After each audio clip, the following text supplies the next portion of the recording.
പിടിച്ചേനെ. നിങ്ങൾ already check ചെയ്തിട്ടുണ്ടായിരിക്കും ഞാൻ എൻ്റെ ചെയർ മാറ്റിയ കാര്യം. ഒരുപാട് പേര് എനിക്ക് മെസ്സേജ് അയച്ചു ചോദിച്ചു ബ്രോ ഏതായി ചെയർ എന്ന്. ഞാനും കുറേ നാളായിട്ടൊരു ചെയർ തപ്പി നടക്കായിരുന്നു. വർക്ക് ചെയ്യാനും വീഡിയോ എഡിറ്റ് ചെയ്യാനൊക്കെ വലിയ വിലയില്ലാത്ത എന്നാൽ അത്യാവശ്യം നല്ല ക്വാളിറ്റിയും സോഫ്റ്റും ഒക്കെ ആയിട്ടുള്ള ഒരു ചെയർ. അങ്ങനെ ഇരിക്കുന്ന സമയത്താണ് വെർഗോ എന്ന് പറയുന്ന ബ്രാൻഡിൻ്റെ ആണ് ഈ ഒരു ചെയർ ഞാൻ കണ്ടത്. നല്ല ബഡ്ജറ്റ് ഫ്രണ്ട്ലി ആയിട്ടുള്ള എന്നാൽ അത്യാവശ്യം നല്ല ക്വാളിറ്റി ഉള്ള ചെയർ. ഒന്നും നോക്കിയില്ല, ഓർഡർ ചെയ്ത് കഴിഞ്ഞപ്പോൾ താണ്ട് ഇതേപോലെ ഒരു ബോക്സിനകത്ത് ഇങ്ങനെ പാർട്സ് ആയിട്ടായിരുന്നു ഈ സാധനം വന്നത്. ഇത് അസംബിൾ ചെയ്യാനും വലിയ ബുദ്ധിമുട്ടൊന്നും ഉണ്ടായിരുന്നില്ല, കാരണം അതിനകത്ത് എങ്ങനെ അസംബിൾ ചെയ്യേണ്ടതെന്ന് ഇൻസ്ട്രക്ഷനിലെല്ലാം ഉണ്ടായിരുന്നു. പിന്നെ ഈ ഹാൻഡ് റെസ്റ്റ് അഡ്ജസ്റ്റ് ചെയ്യാൻ പറ്റുന്ന സാധനമാണ്.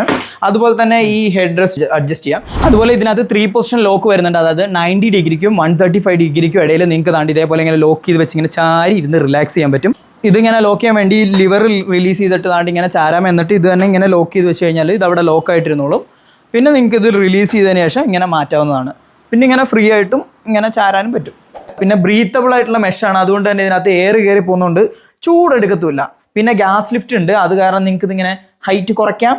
ഇനി നിങ്ങൾക്ക് വേണമെങ്കിൽ ഇങ്ങനെ ഹൈറ്റ് കൂട്ടാം. പിന്നെ ഈ സാധനം ഒരു 120 kg വരെ താങ്ങും. അതായത് ഇച്ചിരി വെയിറ്റ് ഉള്ള ആൾക്കാരാണെന്നുണ്ടെങ്കിലും കുഴപ്പമൊന്നുമില്ല. പിന്നെ 30 days ഫ്രീ ട്രയൽ വരുന്നുണ്ട്. അതേപോലെ നിങ്ങൾ സ്റ്റുഡൻ്റ് ആണെങ്കിൽ 20% ഡിസ്കൗണ്ടും കിട്ടും. ഇപ്പോൾ നിങ്ങൾ വർക്ക് ഫ്രം ഹോം ഒക്കെ ചെയ്യുന്നവർ, അല്ലെങ്കിൽ ഇതേപോലെ സ്റ്റുഡിയോ അല്ലെങ്കിൽ വീട്ടിലൊക്കെ ഇരുന്ന് വർക്ക് ചെയ്യുന്ന ആൾക്കാരാണെന്നുണ്ടെങ്കിൽ ഇതിന്റെ ലിങ്ക് ബയോയിൽ കൊടുത്തേക്കാം, നിങ്ങൾക്ക് അവിടുന്ന് കയറി മേടിക്കാവുന്നതാണ്. അപ്പോൾ അത്രേ ഉള്ളൂ. അപ്പോൾ ഓക്കെ, ബൈ.